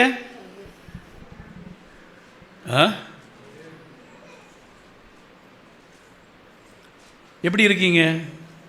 ஏதோ இருக்கும். புரியுதா? எப்படி இருக்கீங்க? சாதாரணமாக நம்ம சொல்கிறத சொல்லுங்கள், வித்தியாசமாக சொல்லாங்க. எப்படி இருக்கீங்க? ஏதோ இருக்கும். ஏதோ சாப்பிட்றோம், தூங்குகிறோம், எழும்புகிறோம், திருப்பியும் சாப்பிட்றோம், தூங்குகிறோம், எழும்புகிறோம், ஏதோ இருக்கிறோம். ஏதோ போகுது ஒவ்வொரு நாளும். கல்யாணம் கழிஞ்சு எத்தனை வருஷம் ஆச்சு? 25 வருஷம் ஆச்சு. இந்த 25 வருஷம் எப்படி இருந்து? எப்போ அதை ஏன் கேட்குறீங்க? நரக வேதனை. சிலவங்க எப்படி தெரியுமா சொல்லுவாங்க? எப்படி போச்சுன்னு தெரில 25 வருஷம். இல்லையா? அது என்ன தெரியுமா? அவங்க வாழ்ந்து பார்த்துருக்காங்க. இல்லையா? இந்த நரக வேதனை எப்படி தெரியுமா? ஏண்டா இவனை கட்டணும், ஏண்டா இவளை கட்டணும். இன்னும் கொஞ்சம் இந்த செல்ஃபோன் வாங்கின பிறகு 5 நாள் கழிஞ்சு பார்க்க, ஐயோ கொஞ்ச நாள் கூட வெயிட் பண்ணி தான் நல்ல மாடல் வாங்கியிருக்கலாமேன்ற மாதிரி, ஏண்டா இவனை கட்டணும், ஏண்டா இவ்வளோ கட்டணும், மாறி மாறி மாறி மாறி யாருமே இதை விரும்ப கிடையாது. கர்த்தர் இது எனக்கு. ஆனால் சர்ச்சில் சொல்லும்போது என்ன சொன்னாங்க? வாழ்விலும் தாழ்விலும் சுகத்திலும் சுகவீனத்திலும் மரணம் நம்மை. இப்போ எப்போ இவன் மண்டையை போடுவானோ, எப்போ இவன் மண்டையை போடுவாளோ, இப்படி வாழ்ந்தா 25 வருஷம் இல்லை, ஒரு வருஷமே இப்படி தான் இருக்கும். 30 வருஷம் மாதிரி தான் தெரியும். இல்லையா? நீங்கள் ஒருத்தர் நேசித்து, ஒருத்தர் அன்பு கூர்ந்து, இது கர்த்தர் எனக்கு கொடுத்த கணவர், இது கர்த்தர் எனக்கு கொடுத்த மனைவி, இது கர்த்தர் எனக்கு கொடுத்த வாழ்க்கை, இப்படி சொல்லிட்டு நீங்கள் வாழ்ந்தீங்கன்னா பைபிள் சொல்ல பாருங்க, செம்மையானவர்கள் பூமியில் வாசம் பண்ணுவார்கள். அப்போ நீங்கள் என்ன சொல்லுவீங்க? எப்படி இருக்கீங்க? சந்தோஷமா இருக்கலாம். அல்லையா? இது இப்போ எப்படி இருக்கீங்கன்னு கேட்டோன்னே அல்லேலியா, கடவுளே இவன் கேட்குறத உமக்கே பொறுக்குதா, அல்லேலியா. அப்படி தானே? எப்படி இருக்கீங்கன்னு கேட்டால் என்ன பதில்? ஆமாம், இல்லை. நல்லா இருந்தால் நல்லா இருக்கும், இல்லைன்னா இல்லை. இது உங்கள் தப்பு இல்லை. இங்கே வந்து நிற்கிறோம் தெரியுமா? நாங்கள் அல்லேலியா சொல்லுங்க, அல்லேலியா சொல்லுங்க, அல்லேலியாங்கிற வார்த்தையை யூதர்கள் பயந்து சொல்லவே மாட்டாங்க. ஏன்னா அது கர்த்தரை கனம் பண்ணுற வார்த்தை. ஆண்டவர் மோசைக்கு வந்து மோசை கேட்குறாரு, நான் போனால் அவங்க நம்ப மாட்டாங்களே, நீர் தான் என்னை அனுப்பினேன்னு சொல்லி உம்மளை யாருன்னு கேட்டால் நான் என்ன சொல்ல? ஹயாண்டுவார். ஹயானா என்ன தெரியுமா? நான் தான். இது மோசைக்கு தெரியாது எபிரேய வார்த்தை. இவர் போய் அங்கே சொல்கிறாரு, உங்களை யார் அனுப்புகிறா? ஹயாவா, நானா? அந்த வார்த்தையை இன்றைக்கு வரைக்கும் யூதர்கள் பயன்படுத்துவது கிடையாது. ஏன் தெரியுமா? கர்த்தர் தன்னை வெளிப்படுத்த பயன்படுத்தின வார்த்தைன்னு. இன்றைக்கி நமக்கு எப்படி தெரியுமா? அல்லேலியாவுக்கு அர்த்தமும் தெரியாது. அல்லேலியான்னு சொல்ல டமாட்டமான்னு அல்லேலியா வந்து சொல்ல வேண்டிய இடத்துல தான் சொல்லணும். அல்லேலியாவுக்கு அர்த்தம் என்ன தெரியல? மறந்தா? அல்லேலியாவுக்கு அர்த்தம் என்ன சொல்லுங்க? ஹல்னா என்ன? கர்த்தாவே வேலையை ரிசைன் பண்ணணும்னு நினைக்கிறேன் பாஸ்டர். எத்தனை தடவை உங்கள்கிட்ட சொல்லி இருந்திருக்கேண்ணா. ஹல்னா எல்லா புகழுக்கும் எல்லா துதிக்கும் மேலான, ஏல்னா தேவன், எல்லா புகழுக்கும் எல்லா துதிக்கும் மேலான தேவன் யாகுவே. அதான் ஹல் ஏல் யுவே. அப்படின்னா எல்லா புகழுக்கும் எல்லா துதிக்கும் மேலான தேவன் எங்கள் தேவன் அல்லவா? அதான் அந்த வார்த்தைக்கு அர்த்தம். இங்கேருந்து நான் அல்லேலியா சொன்னால் நீங்கள் என்ன சொல்லணும்? அல்லேலியா தான் சொல்லுவோம், அப்படி தானே? அல்லேலியா நான் சொன்னால் நீங்கள் என்ன தெரியுமா சொல்லணும்? ஆமேன், ஆமேன். அது அப்படிதான், புரியுதா? ஆனால் உங்கள் மேலே தப்பு இல்லை. இங்கேருந்து நாங்கள் அல்லேலியா சொல்லுங்க, சத்தமாக சொல்லுங்க, இப்படியே சொல்லி உங்களை நாங்கள் பழக்கி வச்சுட்டோம். அதனால் தப்பு உங்கள் மேலே மட்டும் இல்லை, எங்கள் மேலே இருக்குது, அதை விட்டுருவோம். அல்லையா? அப்போ இங்கே என்ன சொல்லி பாருங்க, செம்மையானவர்கள் பூமியில் வாசம் பண்ணுவார்கள், உத்தமர்கள் அதில் தங்கியிருப்பாங்க. அப்போ நம்மளை பார்த்து ஒருத்தங்க கேட்டாங்கன்னா எப்படி இருக்கீங்கன்னு கேட்டால் என்ன சொல்லணும்? நல்லா இருக்கேன். அல்லையா? கர்த்தர் என்னை நல்லா வச்சிருக்கிறார். அல்லையா? உங்களுக்கு பிரச்சனை இல்லையா? இருக்கா இல்லையா? இருக்கு. பாடு இருக்கா இல்லையா? இருக்கு. கஷ்டம் இருக்கா இல்லையா? இருக்கு. கடன் பிரச்சனை இருக்கா இல்லையா? இருக்கு. ஆனால் இன்னைக்கும் கர்த்தர் என்னை தாண்ட வச்சிருக்கிறார். அதுதாங்க வாழ்றது, வாழ்ந்து பார்க்கறது. நிறைய பணம் வச்சு நல்ல ஜாலியாக ஒரு குறை இல்லாமல் வாழ்றேன்னு சொல்றது வாழ்க்கை இல்லை, கஷ்டத்தின் மத்தியிலும். அல்லையா? தாவீது என்ன சொல்றாரு? என்ன சொன்னாரு? நான் உபத்திரவப்பட்டது நல்லது, அதனால் உம்முடைய பிரமாணங்களை கற்றுக்கொண்டு. அல்லையா? அவர் எவ்வளோ கஷ்டம், எவ்வளோ பிரச்சனை, எவ்வளோ பாடு, எவ்வளோ வேதனை, கவலை, கண்ணீர் எல்லாம் இருக்கு. உலகத்தில் உள்ள பாடு எல்லாமே எனக்கு இருக்கு. ஆனால் அதுலேயும் கர்த்தர் என்னை சந்தோஷமா நடத்தி கொண்டிருக்கார். ஒவ்வொரு நாளையும் கிருபையினால நடக்க வைத்திருக்கார். அவரால் ஒரு மதிலை தாண்ட, அவரால் ஒரு சேனைக்குள்ள பாய்ந்து செல்ல கர்த்தர் என்னை பலப்படுத்தி நடத்துகிறார். காரணம், நான் கர்த்தருடைய வார்த்தையில நிற்கிறேன். அல்லையா? அப்ப என்ன சொல்ற பாருங்க, செம்மையானவர்கள் பூமியில வாசம் பண்ணவர்கள், உத்தமர்கள் அதிலே தங்கி இருப்பார்கள். அடுத்த கடைசி வசனத்தை வாசிக்க. துன்மார்க்கரோ பூமியிலிருந்து அறுப்புண்டு போவார்கள், துரோகிகள் அதில் இராதபடிக்கு நிர்மூலமாக. அப்ப துன்மார்க்கர்னா யாரு? வசனத்தின்படி நடக்காதவர். மற்றபடி துன்மார்க்கர் நம்ம பார்க்குற துன்மார்க்கர்லாம் கிடையாது. பச்சாரக்காரரு அந்த பாவம் செஞ்சா இந்த பாவம் செஞ்சா அதெல்லாம் ஒரு செகண்ட்ல கர்த்தர் மாத்திடுவார். அவரே சொல்லிருக்காருல, உங்களுக்கு முன்ன பச்சாரக்காரையும் திருடனும் கொள்ளைக்காரனும் பரலோக ராஜ்யத்தில் பிரவேசிப்பார்னு சொல்லியிருக்காங்க. அப்போ அதெல்லாம் துன்மார்க்கம் கிடையாது ஆண்டவருக்கு. ஆண்டவருக்கு துன்மார்க்கம் என்ன தெரியுமா? கர்த்தருடைய வார்த்தையின்படி நடக்காதவர்கள். அல்லையா? அவர்கள் என்ன செய்வாங்களா பாருங்க, அறுப்புண்டு போவார்கள், துரோகிகள் அதில் இராதபடிக்கு நிர்மூலம் ஆவார்கள். அல்லையா? இனி ஒரு 3 வசனம் டக்குன்னு பார்த்து முடிப்போம். 16வது வசனத்தை வாசிங்க. 16 தன் இளவயதின் நாயகனை விட்டு தன் தேவனுடைய உடன்படிக்கையை மறந்து. தன் இளவயதின் நாயகன் யாரு? நீங்களும் நானெல்லாம் யாரு? கர்த்தருக்கென்று நியமிக்கப்பட்ட கன்னிகைகள். அப்ப நமக்கு நாயகன் யாரு? இயேசுப்பா. அடுத்தானே? இது கொஞ்சம் கவனமாக கேட்கணும். இந்த 4 வசனத்தை ரொம்ப கவனமாக கேட்கணும். அப்ப இளவயதின் நாயகன், என்னுடைய ஹீரோ யாரு? ஏசப்பா. நாயகன்னா ஹீரோ தானே, ஏசப்பா. ஆனால் இன்னைக்கு நிறைய கிறிஸ்தவங்களோட வாழ்க்கையில் ஹீரோ யாரா இருக்காங்க சொல்லுங்க? யாரு? ஊழியக்காரங்க. அவர் ஜெபிச்சா போதும், அவர் இங்கேருந்து பார்ப்பாரு, கர்த்தரும் கண்ணீரை பார்க்குறாரு. இவருக்கு எப்படிறா இது தெரிஞ்சு? இதில் வார எத்தனை பேர் கண்ணீரோடு இன்றைக்கி வந்திருக்கீங்க? வெளியே சொல்லிட்டா வந்திருக்கீங்க? ஒரு ஆளுக்கு இடது பக்கம் வயத்தில் வலி இருக்குது, எனக்கு தான் இருக்குது. ஒரு ஆளுக்கு வலது பக்கம் தோளில் வலி இருக்குது. நேற்று நைட்டு ஒரு சைடில் படுத்துருக்கா. நீ புரியுதா உங்களுக்கு? இங்கேருந்து கதை அடிப்பாங்க. இப்போ யார் இங்கே முன்னிலைப்படுத்தப்படுறாங்க? ஆனால் சின்ன வயசில் ரட்சிக்கப்பட்ட புதுசில் நமக்கு எல்லாத்துக்கும் முக்கியத்துவம் யாரு? இயேசு.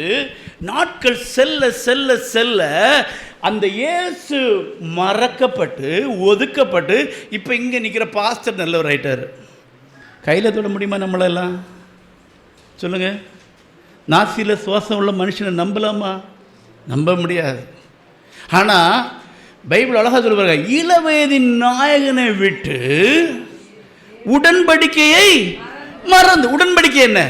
நமக்கு ஆண்டவருக்குள்ள உடன்படிக்கை என்ன சொல்லுங்க? கொன்னு போடுவோம் உங்களை எல்லாரையும். ஞானஸ்தான உடன்படிக்கை. அவர் நமக்கு அப்பா, நம்ம அவருக்கு பிள்ளைங்க. அதான் உடன்படிக்கை. நமக்கு என்ன அதிகாரத்தை கூட? அப்பா பிதாவை என்று அழைக்கக்கூடிய புத்திர சுவிகாரத்தின் ஆவி. அவர் நமக்கு அப்பா, நான் அவருக்கு பிள்ளை. ஆனால் இப்போ பாஸ்டர் என்ன தெரியுமா சொல்லுவார்? நான் செபிக்கிறேன் உங்களுக்காக. எந்த ஒரு பாஸ்டரு தன்னுடைய விசுவாசிகளுக்கு, தங்கிட்ட வரவங்களுக்கு என்ன தெரியுமா சொல்லணும்? நீ செபி. அவர் யார் உனக்கு? அப்பா. அப்பாட்ட போய் யார் கேட்கணும்? இப்போ உங்கள் அப்பாட்ட ஒரு சாதனம் கேட்கணும், பக்கத்து வீட்டையா சொல்லியா விடுவீங்க? புரியுதா உங்களுக்கு? உங்கள் அப்பாட்ட ஒரு திங்ஸ் வேணா யார்ட்ட கேட்பீங்க? அப்பாட்ட கேட்க எனக்கு என்ன இருக்கு? உரிமை இருக்கு, அல்லையா? ஆனால் இவங்க என்ன செய்கிறாங்க? ஆரம்பத்தில் அப்படி தான் இருந்தாங்க. இளம் வயதில் நாயகனுக்கு தான் முக்கியத்துவம் கொடுத்தாங்க. இப்போ நாட்கள் செல்ல செல்ல செல்ல இவங்க எப்படி ஆயிட்டாங்கன்னா, கண்களை முன்னிலைப்படுத்த தொடங்கி விடுவார்கள். ஆண்டவரோடு கர்த்தர் நமக்கு செய்த உடன்படிக்கை, அவருடைய பிள்ளை, நாம் அவருடைய பிள்ளை, அவர் நமக்கு பிதா, அதை மறக்க செஞ்சிருவாங்க. அல்லையா? அல்லையா? அப்போ பாஸ்டர் உங்களுக்காக ஜெபிக்க கூடாதா? ஜெபிக்கலாம், தப்பே கிடையாது. ஆனால் உங்களையும் ஜெபிக்க வைக்க பழக்க வைக்கிறது தான் ஒரு உண்மையான ஊழியக்காரனுடைய வேலை. அல்லையா? நீங்க ஜெபிக்கணுங்க. நீங்க உங்க அப்பாட்ட பேசணும். ஒரு காலமும் தேவனை மறக்க கூடாது. இவங்க எல்லாம் தப்பான வழியில பண்ண மாட்டாங்க. இயேசு இல்லைன்னு சொல்ல மாட்டாங்க. இயேசுவின் நாமத்தை தான் சொல்லுவாங்க. இயேசு நல்லவர் தான் சொல்லுவாங்க.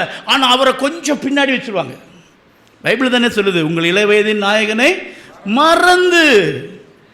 இயேசு நாமத்தை சொல்றாங்க, இயேசு நாமத்தில் பேசுறாங்க, அற்புதம் செய்யறாங்க, எல்லாம் செய்யறாங்க. ஆனால் அவங்க பின்னாடி இயேசு போயிடுவார். இப்போ முன்னாடி நிற்கிறது யாரு? அவர் வந்தார்னா எல்லாம் அங்கே படப்படன்னு பிசாசெல்லாம் விழும். புரியுதா உங்களுக்கு? ஹல்லேலூயா. பிசாசு விழுன்னா பரலோகத்து போவானுங்க சொல்லியிருக்கு. என்ன சொல்லியிருக்கு? உன் தேவனாகிய கர்த்தரிடத்தில் முழு இருதயத்தோடும் முழு ஆத்துமாவோடும் முழு பலத்தோடும் அன்பு கூறுவாயாக. அப்போ யார் கர்த்தருடைய வார்த்தையில் அன்பு கூர்ந்து கர்த்தருக்குள்ள நிலைத்திருந்து கர்த்தருக்கு பிரியமாக இருக்காங்களோ அவங்க தான் எங்கே போவான். அது இல்லாமல் காலையும் மாலையும் கர்த்தாவே கர்த்தாவேன்னு கூப்பிடுவோம், எங்கே போக மாட்டான்? பரலோகத்துக்கு போக முடியாது. அப்போ இவங்க என்ன செஞ்சிருவாங்க?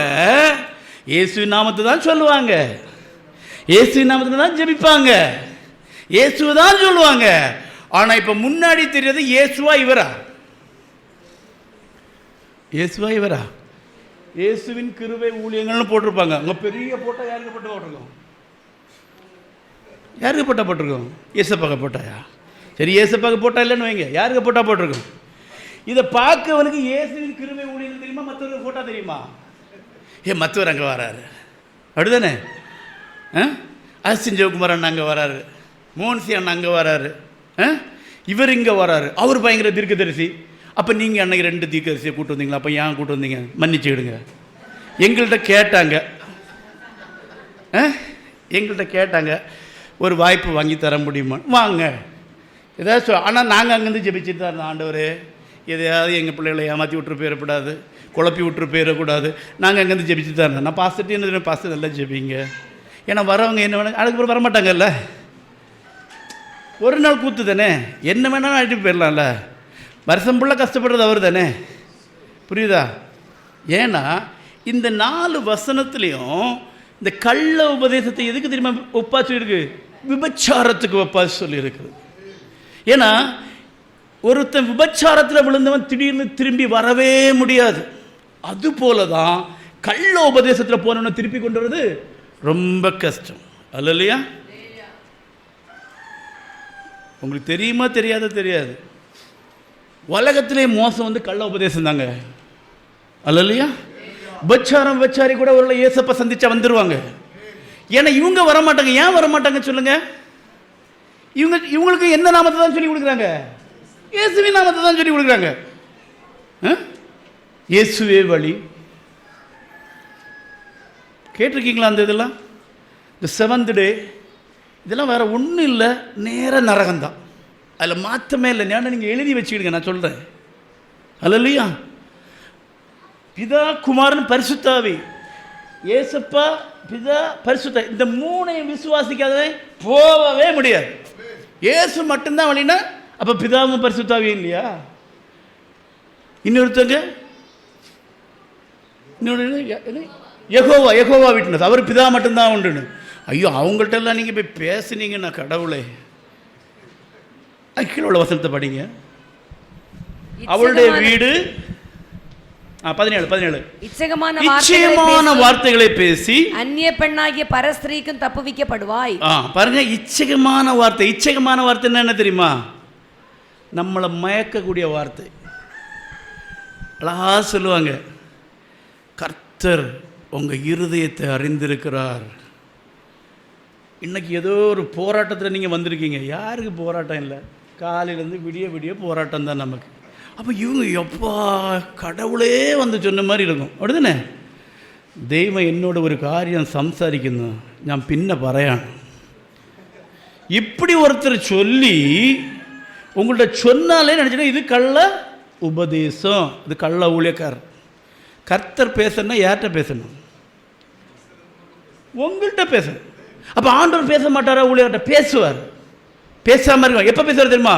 உங்களை சீர்படுத்தக்கோ, உங்களை கண்டித்து உணர்த்ததுக்கோ, உங்கள் பாதை மாறுறதுக்கோ ஆண்டவர் கண்டித்து தம்முடைய வார்த்தையினால பேசுவார். அல்லாமல் உனக்கு வயத்தில் இருக்க வலி மாறிச்சு, உன்னை கர்த்தர் அங்கே லண்டனுக்கு கூட்டு போயிடுவார், இங்கே கூட்டு போயிடுவார், இதெல்லாம் கள்ள உபதேசம். நம்பாதீங்க. இனிப்போ லண்டனுக்கு நீ போயிடுவான்னு சொல்லிட்டு சொல்லியாச்சுன்னா, பாபுஜான்னு ஒரு பாஸ்டர் வந்தார் கேரளாவில் வந்து மஸ்கெட்டுக்கு, நீ லண்டனில் மண்டை மார்ட்ட கூட போகணும். புரியுதா? அப்போ இப்போ சொல்லியாச்சு. இப்போ என்னை பார்த்து ஒருத்தர் சொல்லியாச்சு, நீ லண்டனுக்கு போவான். அதுக்கப்புறம் என் மனசு ஃபுல்லாக எங்கே கிடக்கும்? London London London. அரிசினாக்கால் போகணும்னாக்கா இந்த ரப்பரில் கொஞ்சம் விற்கணும்க்கா. எதுக்கு பிள்ளை விற்கணும்க்கா? ஏன் லண்டனுக்கு போய் 10-15 லட்ச ரூபா கட்டணும்? இதே தோணிட்டு இருந்தால் எதையா விற்று பிறகு எங்கே போயிடுவோம்? லண்டனுக்கு போயிடுவோம். அடுத்த கொஞ்சம் வருஷம் கழிஞ்சு அங்கெல்லாம் பாடுபட்டு பிச்சை எல்லாம் எடுத்து எப்படியோ கஷ்டப்பட்டு ஒரு வேலை கிடச்சி கொஞ்சம் பைசா சம்பாதிச்சு திருப்பி இங்கே வருவோம். வந்தோடனே அன்னைக்கு அந்த பாஸ்டர் சொன்னார் நீ லண்டனுக்கு போவான். அவர் சொல்லியா நான் போனேன்? அப்பா அம்மா சம்பாதிச்சு வச்சா ரப்பரை வித்தாகம் போனது. கடவுளை கூட்டு போகிறேன்னா எதுக்கு இதெல்லாம் விற்கணும்? புரியுதா உங்களுக்கு? அப்போ அவங்க எப்படி சொல்லுவாங்கன்னா, கண்டித்து உணர்த்த மாட்டாங்க, வார்த்தையை சொல்ல மாட்டாங்க, இச்சகமான வார்த்தையை பேசுவாங்க. இச்சகமான உங்களை மயக்கக்கூடிய வார்த்தை, உங்களை அபகரிக்கக்கூடிய வார்த்தை. இப்போ பார்க்கவே சகிக்காத ஒரு பொண்ணை பார்த்து ஒரு நல்ல ஆம்பளை பையன் பார்த்து நீங்கள் பார்க்க சூப்பராக இருக்கீங்கன்னு சொன்னால் அதுக்கப்புறம் அவ்வளோ உறக்கம் வருமா? வராது. புரியுதா உங்களுக்கு?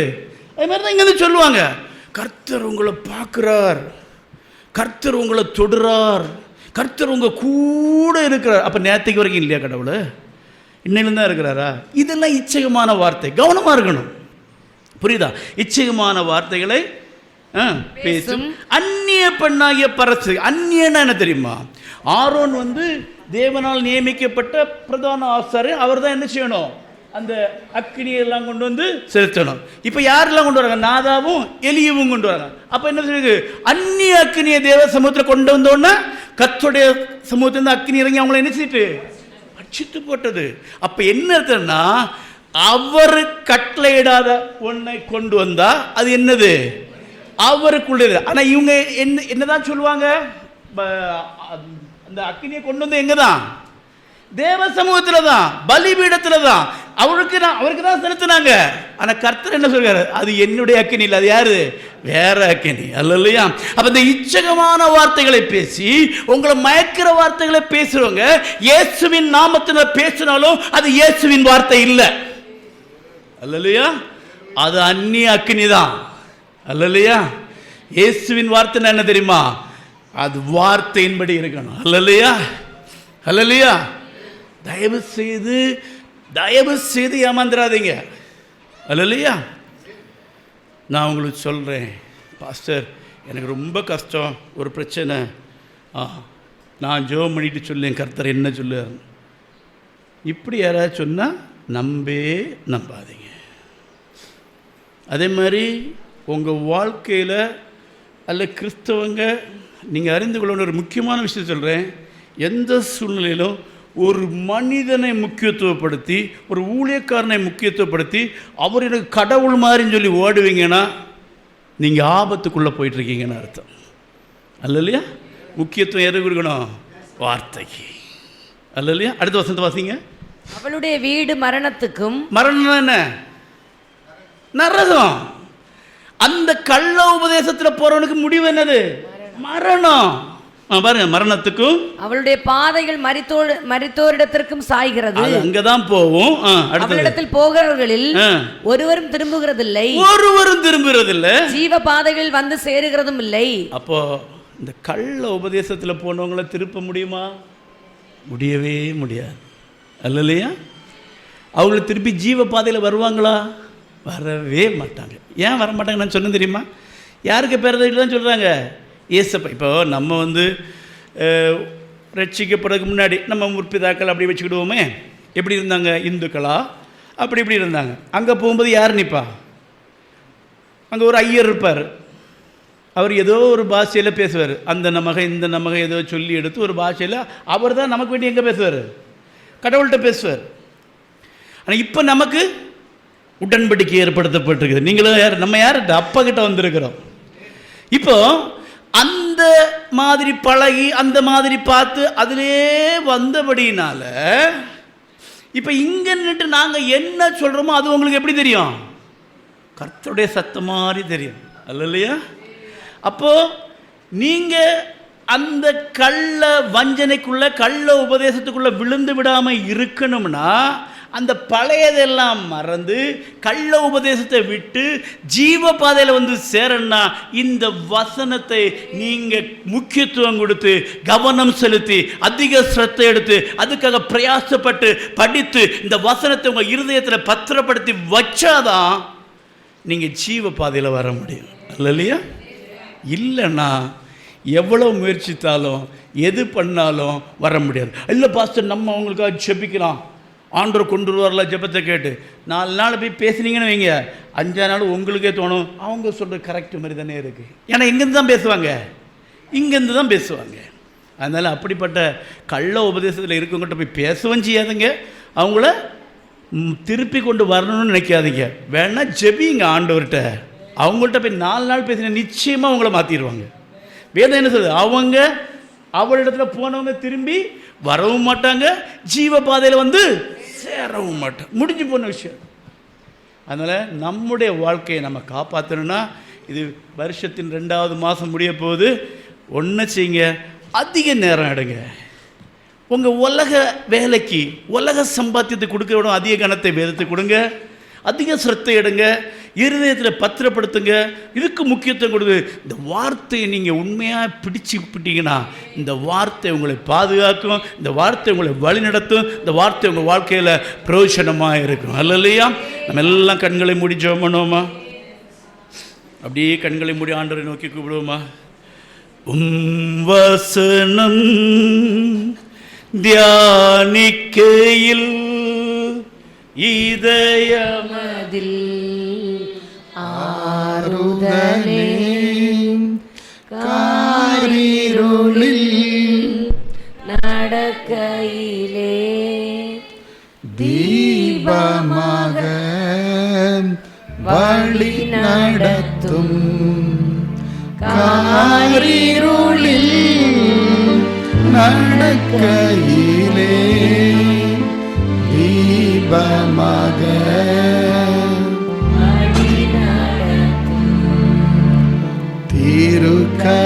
திருக்கரத்தால் தாங்கி என்னை திருச்சித்தம் போல் நடத்திடுமே குயவன் கையில் களிமண்ணாய் அனுதினம் நீர் வனைந்திடுமே. குயவன் கையில் களிமண்ணாய் அனுதினம் நீர் வனைந்திடுமே. ஹalleluya. ஸ்தோத்திரம் ஆண்டவரே, நன்றி செலுத்துகிறோம். பிரியமான தேவ பிள்ளைகளே, கர்த்தருடைய வார்த்தைகளை நாம் கேட்டோம். கர்த்தருடைய வேத வசனங்களை நீங்கள் முன்னிட்டு வாழும் பொழுது கர்த்தர் உங்களோடு கூட இருக்கிறவராயிருக்கிறார். இந்த வசனத்துக்கு நீங்கள் முக்கியத்துவம் கொடுக்கும்போது ஆண்டவர் சொல்லுகிறார், ஆதியிலே வார்த்தை இருந்தது, அந்த வார்த்தை தேவனிடத்தில் இருந்தது, அதுவே தேவனாய் இருக்கிறது, வசனமே உங்களுக்கு ஜீவனாய் வெளிப்படும். நீங்கள் கர்த்தருடைய வார்த்தையின்படி நடக்கிற உத்தம மார்க்கத்தார்கள் பாக்கியவான்களாய் மாறிவிடுவார்கள். கர்த்தருடைய வார்த்தை இல்லாமல் இந்த உலகத்தில் எதுவுமே, ஒருவேளை நாம அருமையான பிள்ளைகளே, அந்த வார்த்தை அது சத்தியமாக இல்லாமல் ஏதோ நமக்கு ஆதாயமாகவோ ஏதோ இன்றைக்கு அநேக வார்த்தையை புரட்டுகிற கள்ள உபதேசங்கள், கள்ள போதகர்கள், கள்ள தீர்க்கதரிசிகள் உலகம் முழுவதும் பரம்பி கொண்டே வருகிறார்கள். நீங்களும் நானும் எச்சரிப்பாக நம்முடைய ஆண்டவர் இயேசு கிறிஸ்து என்ன சொல்லியிருக்கிறாரோ அதன்படி நீங்கள் செய்யும் பொழுது உங்கள் வாழ்க்கை ஆசீர்வதிக்கப்படும், உங்களுக்கு விடுதலை உண்டாகும், உங்கள் காரியங்கள் மாறுதலாய் முடியும். ஏன்னா கர்த்தருடைய வார்த்தை சத்தியம் நிறைந்தது. உண்மையா அதை போதிக்கிற, உண்மையா சொல்லுகிற ஊழியக்காரர்களை பின்பற்றி வேத வசனம் சொல்லுகிறபடி நீங்கள் வாழும்போது உங்கள் வாழ்க்கை மகிமையாய் மாறிவிடும்.